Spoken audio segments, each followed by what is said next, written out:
Douglas Bickford. It is the 22nd of January 2022 here in my hometown of Klamath Falls, Oregon, broadcasting out of my 105-year-old house that I bought and paid for in cash in May of 2021 because I was blessed.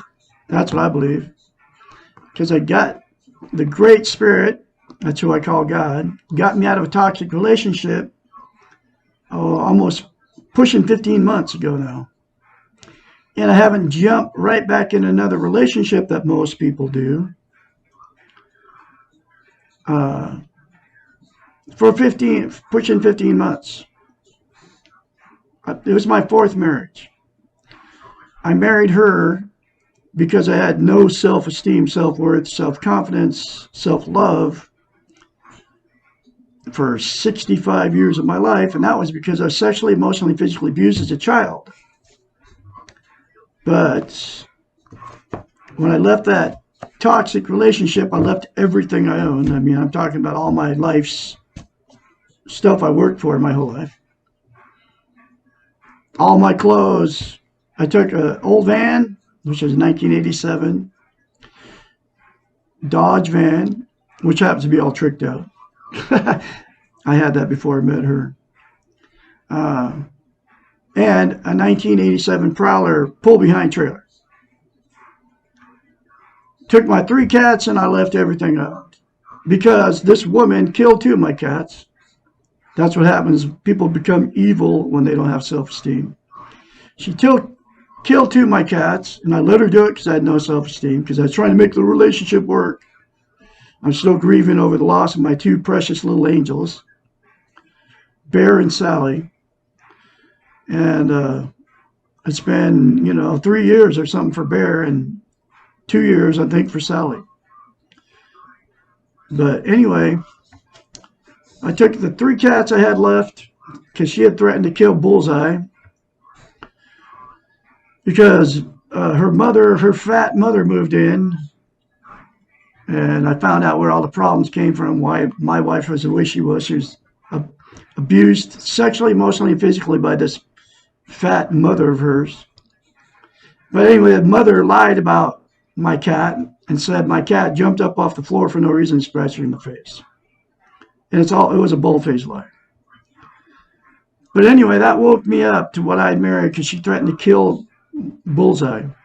He's alive and kicking today because I got away from her and her evil family. Okay, I was abused by this woman for 3.5 years of my life. She could have killed me and got away with it. She would have killed me. She loved to kill animals. Okay, that's the way she had no qualms about killing animals. Okay, and animals are little angels. They're just nothing but little gods running around with the Spirit of God in them. But anyway, so I ended up at my son's house. I found this book in a box at his house. His wife is exactly what I left, which is he's been married to her 8 years. Alcoholic, abusive woman, right?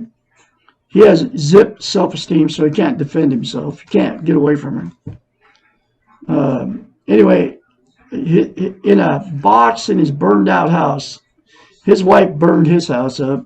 She did it on purpose, and the insurance wouldn't cover it. Wouldn't cover the damage. So she destroyed my son, but there's nothing I can do about him. I can't help anybody but myself. But anyway, I found this book, okay, written by a doctor of psychology. Her name's Susanna McMahon. She's got a PhD. She knows the brain, folks.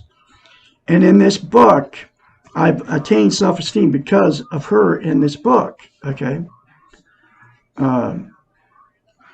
A very simple concept in it. Very simple. It's called mirror therapy. You look at yourself in the mirror, say, I love you. Say, I love my inner child. Say, I'm worthy to be loved and worthy to love. Say those 3 things to yourself in the mirror every day without fail. And you will attain self-esteem. And the thing about self-esteem is, you can't love without it. You can't be loved without it, and you cannot be content. 3 of the most important things as a human being, and you can't have any of it unless you have self-esteem. You can get in, you'll get what you do without self-esteem. You get in toxic relationships. I've been married 4 times because of it. You'll marry somebody that doesn't love themselves just like you don't love yourself, or you'll get with somebody, whether you marry them or not.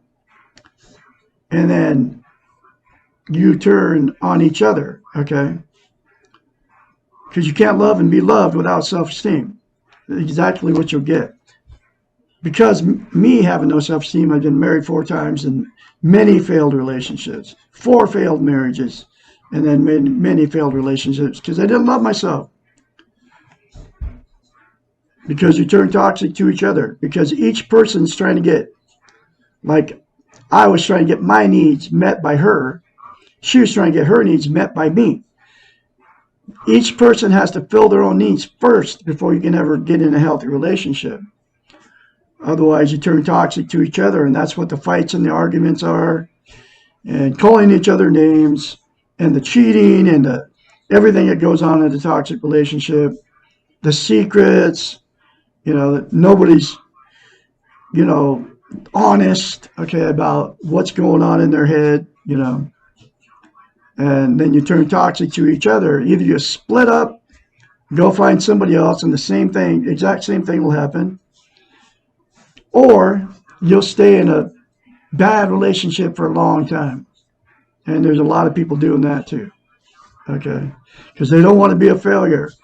They don't want to admit that they got themselves in a bad relationship, no matter if you're abusing each other or not, okay? Because emotional abuse, the name calling, that's the same thing as physical and sexual abuse. But anyway, and the other thing is you can't be content. Content is how you feel good about yourself, how, where, and what you are, okay? It's also called internal peace, okay? You can't have that unless you have self-esteem, okay? Now, when she had her clients in their therapy sessions, right? Whatever it was done for the day or whatever, I don't know how many times she did it a month with these people that she's counseling. She was a therapist, a psychiatrist, a therapist, a counselor in many years. She's 73 and lives in Madrid, Texas. Now, okay, married.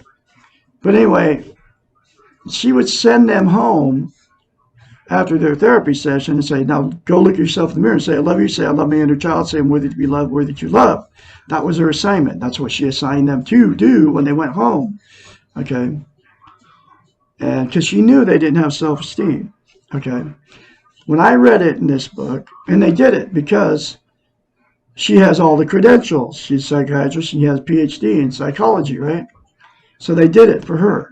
So when I read it in this book, I was like, no way, there's nothing going to happen. Just like when I tell you that, you're going, that's not going to do nothing for me. Because that's exactly what you think about it. When I tell you that, because I thought the same thing. But because she had a PhD in psychology, she was a psychiatrist, I did it. Okay? Because she told me to do it. Because she has all the credentials. So I have all her wisdom out of this book. So it's not me telling you to do that. It comes from a psychiatrist. This book was published in 1992, okay? And this book talks about how we've been trained and taught not to have self-esteem. Every chapter talks about it, okay? And she figured this stuff out before there was ever social media. So now, the television, all the media, plus all the social media, doesn't matter which one it is, Facebook, YouTube, all of them, even where I'm broadcasting here, that's where everything goes up on, and I put on Facebook, are teaching us not to have self-esteem, self-love, self-confidence, self-worth. And it's the absolute most important thing you can have as a human being, because you can't love without it, can't be loved without it, you can't be content, right? Think about it, folks. Nobody's teaching it. And that's why I'm here teaching all her concepts out of her book, because number one, it changed my life. Number two, 3 and 4 is nobody's teaching how to get self-esteem on. Nobody's teaching self-esteem all over the internet. You never hear the word. It's like a taboo subject. And Facebook, YouTube, TV, right? You don't hear Rachel Maddow ever say anything about self-esteem, do you? But anyway, that's why I'm here teaching it. Nobody's teaching how to get it. That's why I'm telling you how to get it, which I told you, the 3 things to yourself in the mirror daily will give it to you. If you do it and you keep doing it, because to maintain self-esteem, you're not going to do any good to say it 1, 2, 3, or 4, 5 times. You got to continue to say it over and over daily to yourself. Because to maintain self-esteem is like lifting weights. You quit lifting weights, you'll lose it. Okay? You'll lose all the muscle mass. Exact same thing with self-esteem. You quit saying it, you won't maintain it. So you have to keep saying it for the rest of your life, folks, daily in the mirror, instead of criticizing yourself in the mirror. So nobody's telling you how to get it. Nobody's telling you how simple it is, and those 3 things in the mirror to yourself daily without fail for the rest of your life, folks, will give you self-esteem on steroids, and then nobody's telling you how important it is, okay? You can't love without it, can't be loved without it, and you can't be content. The 3 most important things you can have as a human being, and nobody's teaching it. That's because they don't want us to have it, okay? That's why nobody's teaching it on YouTube except Douglas Bickford here. That's why I don't get any comments except for the pornography comments that come into my channel. People won't talk to me. That's why nobody looks at my stuff on Facebook. I can write all kinds of stuff on Facebook about self-esteem, and people just ignore it, or they call me names or whatever. Now, here's the reason that mirror therapy is so important, so powerful, right? And she knew this, okay? That's why she told her clients to go home and say, I love you in the mirror. Worthy to be loved, worthy to get love, and I love my inner child, right?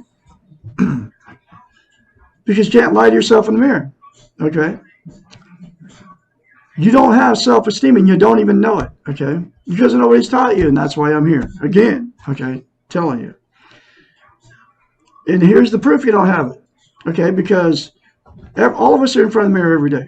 And what I would say 100% of the people do when they get in front of the mirror, because we're all imperfect, you'll criticize yourself, whether you say it or think it. In front of the mirror, you're shaving or putting your makeup on as a woman, right? Brushing your teeth. You'll look at your face and you'll, I'm getting old. Even young people do it, okay? I did it when I was in my 30s and 20s, you know, because we're all imperfect, and you can never be perfect like the TV tries to tell us that the world is perfect, right? And Facebook and YouTube and all these places, right? They want us to think that the world is perfect and that we're perfect, and we're not perfect, okay? And that's why you criticize yourself, okay? So it proves you don't have self-esteem, self-love, self-confidence, self-worth. Because if you had it, you would never say anything bad to yourself. Just think about this. If you had a new relationship, man or woman, new partner, right? I mean, brand new, and you want them to love you, and you're falling in love with them and all that stuff. All that stuff is going on, and you're going out to dinner, and you're holding their hand and all that. You would never, ever say in their face, you look terrible. You have wrinkles. Your teeth are crooked. Or, you know, just all the negative stuff you think or say about yourself when you're in front of the mirror, right? You would never say that to that loved one, would you? No, you wouldn't. Because you want them to love you. So it proves that you don't love yourself because you'll say it to yourself, okay? And so you say exactly how you feel about yourself. And then Umwa comes along, Mr. Douglas Bickford from Klamath Falls, Oregon, tells you to say, I love you in the mirror, say, I love my inner child, say, I'm worthy to be loved. You cringe. I can't do that. Or you'll call me names, call me crazy. Your defense mechanisms will kick in. And you know why you can't say I love you in the mirror? It's because you don't feel that way about yourself. You don't love yourself. And you'll very easily criticize yourself. So you cannot lie to yourself in the mirror. So the stuff you're saying, the bad stuff about yourself, that's how you feel about yourself. And you can't lie in the mirror and say, I love you in the mirror, because you don't love yourself. Do you understand what I'm saying here, folks? But you can all get it. And the first time you say it in the mirror, like I did, you have to force yourself to do it because you don't believe it. Because you don't love yourself. And you can't lie to yourself in the mirror. So you have to force yourself to do it the very first time. But you keep saying it over and over again, every day. That's what she told him to do. Because she told him it'd feel strange and awkward, but do it anyway. That's her exact words out of this book. And that's what I did. And you can do the same thing. You can do it, folks. I have confidence in you. Okay.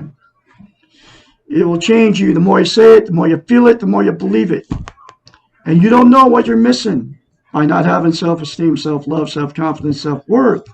You will feel a difference in you if you do it and you keep doing it repeatedly. You will feel a difference when you go out around total strangers. There will be something different inside you. Okay. And you won't. And then you'll go, whoa, I've been saying I love you in the mirror. Exactly. It happened to me. And it'll happen very quickly. I'm not sure. I should have wrote down the time frame that it happened to me. Because it happened to me when I was living in an RV in Christmas Valley, Oregon. And I had nothing. I left everything I owned. My 3 cats, I even barely took a few clothes with me. I had nothing. Nothing worked in that thing except for the lights. I had no running water. I barely had a heater. Okay. But I pulled into an RV park in Christmas Valley, Oregon, because I had some money. Okay. And I parked in there, and there's a shower and all that stuff, so I could take a shower and shave and get all cleaned up. And that thing had been clean. I cleaned it out because I had cleaned that thing out, and so it was clean. And I had thrown one of my old beds that I had, which was nice and soft, and clean sheets and all that. I had bought clean sheets for it and stuff. But anyway, so that's what I lived in for 7 months. And I attained self-esteem between January and February of 2021. After I started doing that concept in the mirror, right? But I didn't know what was going to happen, okay? Because we had put a house on the market in Idaho. I didn't know if she was going to steal everything I owned or not. But it turned out really good because I ended up getting $143,000. I bought and paid for my house cash here in Klamath Falls, Oregon. I bought this house, and I had self-esteem when I bought this house. Otherwise, I would have been like what everybody else usually does with all that money. They'd blow it, okay? I paid $70,000, $71,300 for this house. 2-story. Nobody wanted it because it's not on a foundation. It's Latin plaster. Nobody wanted it because of all that. It's got wood floors. It's 105 years old, folks. She may not be perfect, but she's solid as a rock, man. And they had gone through and freshly painted this place, except for the upstairs. But anyway, so that's how I attained self-esteem. Not knowing anything, not having anything except for an old RV to live in, not knowing if I was going to lose everything I owned to this woman I married after 3 weeks, after meeting her on Craigslist in May of 2017. And it was a toxic relationship. But I attained self-esteem because of mirror therapy and getting this book. Anyway, so I'm going through this book one chapter at a time. And you can all change. If you say those 3 things to yourself in the mirror, you will change. Okay? Guaranteed. And then I can be your mentor, 458-232-5238, when you start going through this change, because it will change you if you do it and you keep doing it. I kid you not. But anyway, so that's how I ended up here on YouTube teaching self-esteem. And I'm going to continue to do it because nobody's doing it. You can look all over Facebook. Nobody's talking about self-esteem. They're talking about Facebook is like, everybody's like, oh, hunky-dory, man. But the reality is, we all die. The world is full of pain. The world is full of fear. Okay? You have to face both those things. And you can't, what people are doing is masking it. Okay? But one more thing before I get into the next chapter. You also can't be content without self-esteem, which is you feel good about yourself, like I said, where, how, and what you are. Okay? Internal peace. And what people are using to try to be content. I mean, everybody's using it. There's 9 things: drugs, alcohol, sex, food, TV, religion, another person, material possessions, or money. Okay? They're external terms. They're outside of yourself. You can lose any of that stuff at any time. Inside yourself is to attain self-esteem. You say those 3 things to yourself in the mirror. That's the only thing that'll make you content. The 9 things, right, that won't make you content ever. They'll make you momentarily happy, content. Okay? Drugs. You just take drugs. And it doesn't matter which one it is. You include caffeine and nicotine.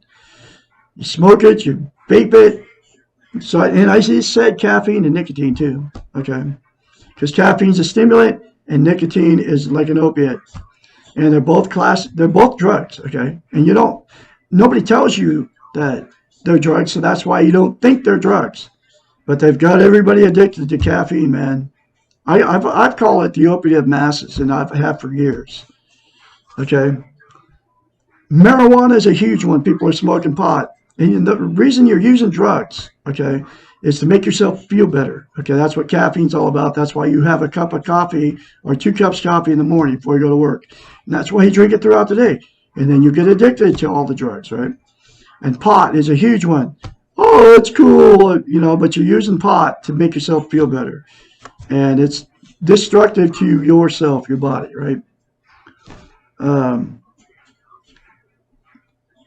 Marijuana, heroin, methamphetamines, all the freaking prescription pills that your doctors are doling out to you like candy got you addicted to all these different unnecessary drugs that they've got you addicted to, which Oxycontin is just one of them. It's nothing more than synthetic heroin. And there's hundreds of them that these Pfizer and all these prescription pill companies are pumping out, and they're getting us addicted to all this stuff on purpose. And it's unnecessary, okay? So you get addicted to all of them, and it's always temporary. So then you just keep taking the drug to make yourself feel better. And it does make you feel better temporarily. It's never permanent. Alcohol, exact same thing. Doesn't matter where you get it from. Beer, wine, hard liquor. People want to deny that they're using drugs or alcohol to make themselves feel better. But there's no other reason to use any of these drugs or alcohol, because you're making yourself feel better. It's always temporary, never lasts. And you get addicted to alcohol. People say you can't get addicted to pot, right? Yeah, you can. Yeah, you are. You're addicted to pot. Otherwise, you wouldn't smoke it. Okay? Because you're addicted to the feel good. Okay? Sex, exactly same thing. You have sex. Okay? It makes you feel good while you're having it. Then you get addicted to sex. And then the person you're having sex with, your partner, you get tired of it. And that's why the cheating starts and everything in these relationships. These toxic relationships. That's why you start bringing home blonde bimbos from the freaking bar. Or you're bringing home some blonde bimbo dude for your wife, right? Having threesomes. Okay? Because the feel good goes away with that partner you're with. Okay? So you get addicted to sex.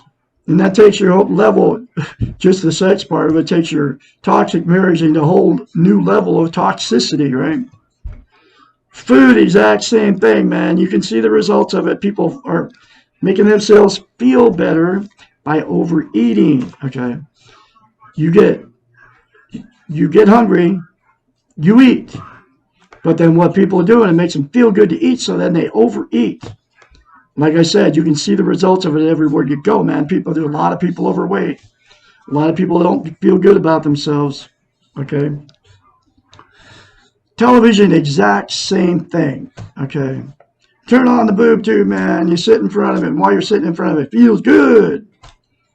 You're out of the reality of life, and you feel good. And while you're watching it. Then as soon as you turn that thing off, you don't feel good anymore. So then you'll turn it back on and watch more TV, or you'll go to bed or whatever.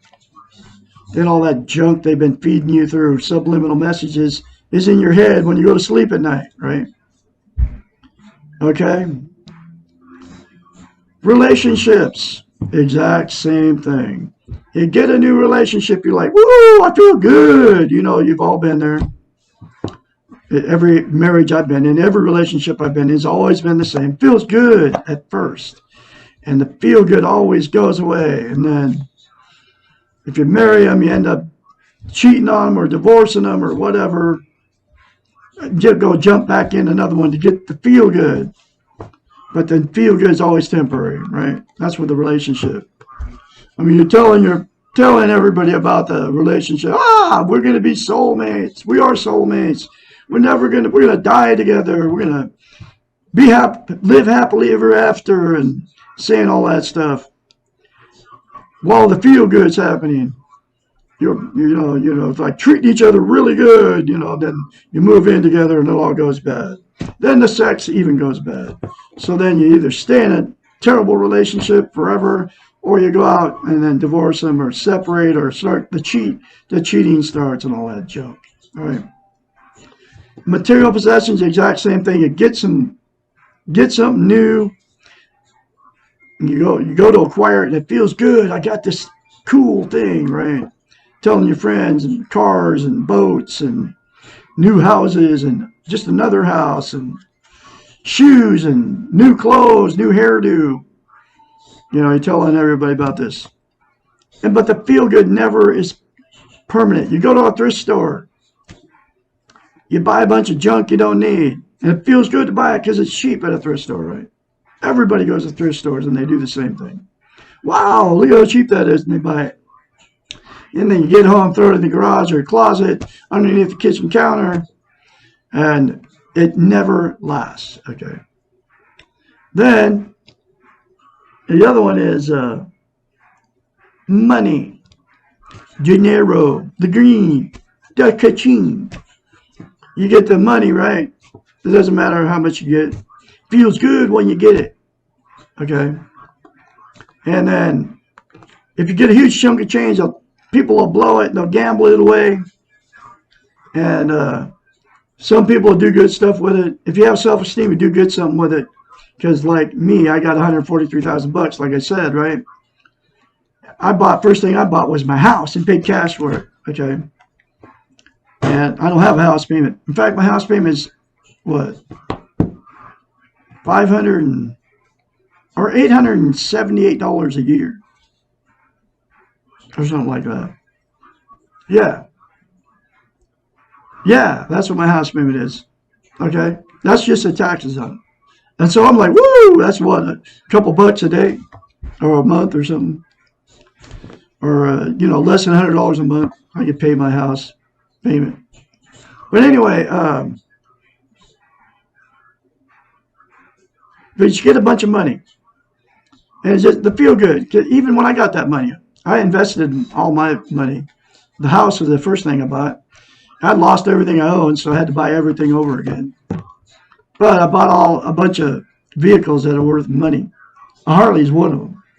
Okay, a Harley will never lose value unless you buy a Sportster. Okay, I bought a Softail of 2002, and I bought a 1964 GMC pickup. Okay, that has 106,000 miles on it, and 3/4 ton. I tricked it out with tires and wheels and dual exhaust and all that. But I bought 6 vehicles, plus a boat, plus a snowmobile. All this stuff I bought. But I've made money. I could sell this stuff and get all my money back, but I didn't buy it to sell it. Those are all my toys, and then I don't get my happiness from money or any of that. Because I have self-esteem now, self-love, self-confidence. Okay? That's where my happiness comes from inside, not from external things. All those 9 things are external things. They'll never make you content. Okay? So anyway, that's the 9 things that people are using. There's only absolutely one thing that'll make you content. Give you internal peace. That's attaining self-esteem. And that's why here on YouTube teaching this. Okay? I'm going to continue to do it. And I'm never going to stop. Anyway, and I'm keep sending it to Facebook and all that. Because that's who I am now. Douglas Bickford is trying to help you all out there. I'm the absolute only one that doesn't want something from you. Except for you to say, I love you in the mirror, say, I love my inner child, say, I'm worthy to be loved, worthy to love, and get this book. It's in a link, in a video description. Every video I put up, it's very cheap, between $5 and $15. It will change your life, folks. Those 3 things in the mirror will change your life too, if you do it. Chapter number 10. What can I do about my future? Absolutely zero, because we don't have any control over the future. That people are living in and that's what this thing's going to talk about. But do not live in the past in guilt. Do not live in the future in anxiety. Okay. Don't take that anxiety medicine. There's no reason for it. Just don't live there. Okay. You can't control the future and you can't control the past. That's why these religions, the ones that are telling us, you're going to go to hell unless you do what we say, right? Any of them, they're all the same. Okay? This is what's going to happen to you. God's going to throw you in hell. And you don't know what's coming, okay? I know what's coming. I'm going to die. That's what's coming, okay? I'm preparing for the future, okay, by teaching self-esteem on YouTube, okay, by telling all of you out there that don't live in the future. There's nothing you can do about it. Okay? You can't predict what's going to happen to you. When you die, we're going to die. That's obvious. Okay? Anyway, so here it is. We seem to be obsessed with the future. This is understandable when we realize that our doing model, this is where she always talks about being trained, okay, taught, is a goal-orientated one, and that in this model, nothing is ever enough. No matter what is happening in the present, we have to concentrate on the future. And because, like the past, we cannot live in the future, this orientation takes us out of the present. Live in the now, folks. That's all we got. Out of what we can control and manage. Just as guilt lives in the past, anxiety lives in the future. We have become so future orientated that when we become uncertain about our future, we tend to panic. If the future is shortened by disease or circumstance, we feel cheated and resentful. It seems to be easier to conceive of ourselves as what we will become than what we are.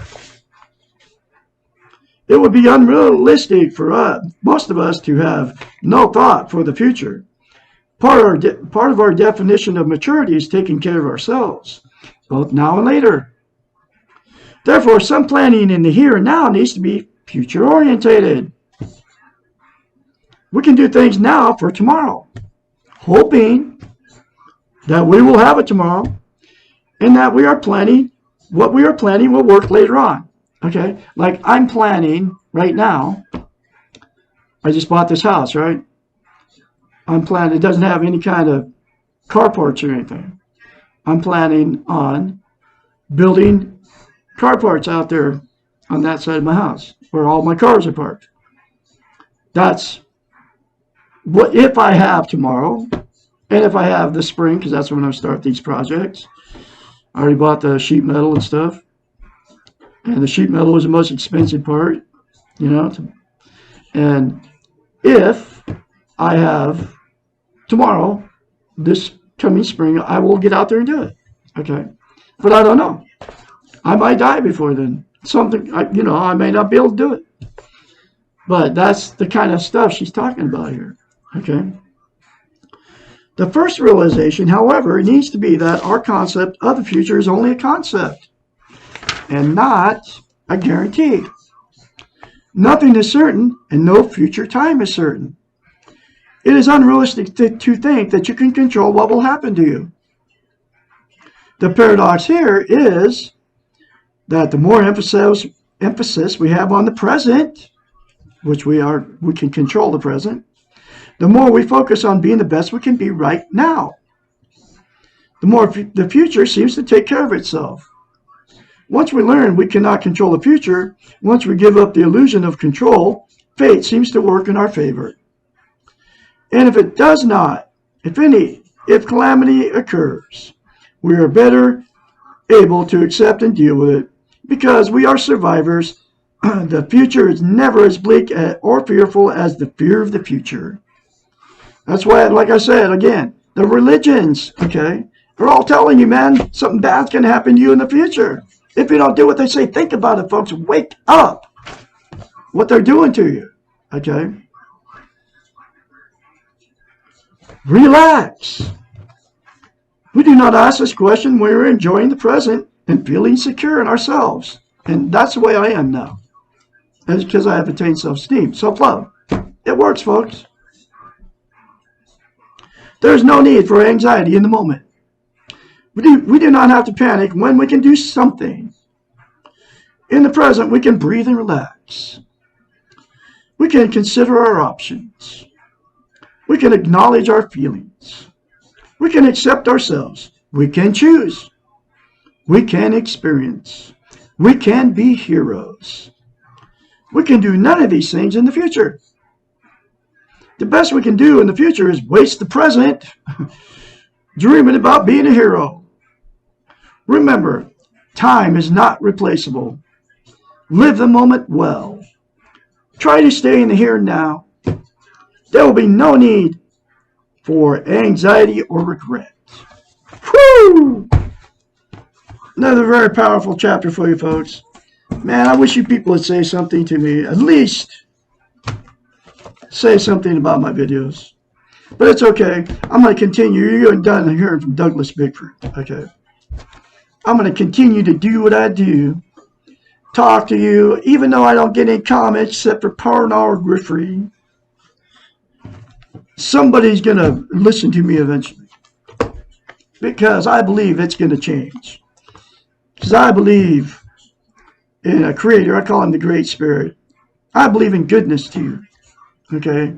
And I'm going to keep preaching my message loud and clear, her concepts, because nobody's doing it. Get the book, folks. Like I said, I can be your mentor. 458-232-5238. Call me anytime, day or night. I'm here for you, folks. Because when you start going through the change, you'll need somebody to encourage you along the way. Because I guarantee you, none of your buddies on Facebook are going to do it. And, you know, nobody wants to talk about feelings on Facebook. Okay, they're too busy. You know, too busy putting their face up on Facebook and all their stuff that's happening to them. All the good stuff, okay? Nobody ever talks about reality on Facebook. But anyway, I'm going to keep doing what I do. Remember to say I love you in the mirror, say I love my inner child, say I'm worthy to be loved, say I'm worthy to love. I'm worthy of getting love. You're beautiful people out there. Good things will come to you if you say those 3 things to yourself in the mirror. All good. I'm going to kid you not. It works. I'll have another chapter for you tomorrow, which will be why we don't need guilt or anxiety. Really another good chapter. Okay. I'll talk to you all tomorrow. Have a great day out there.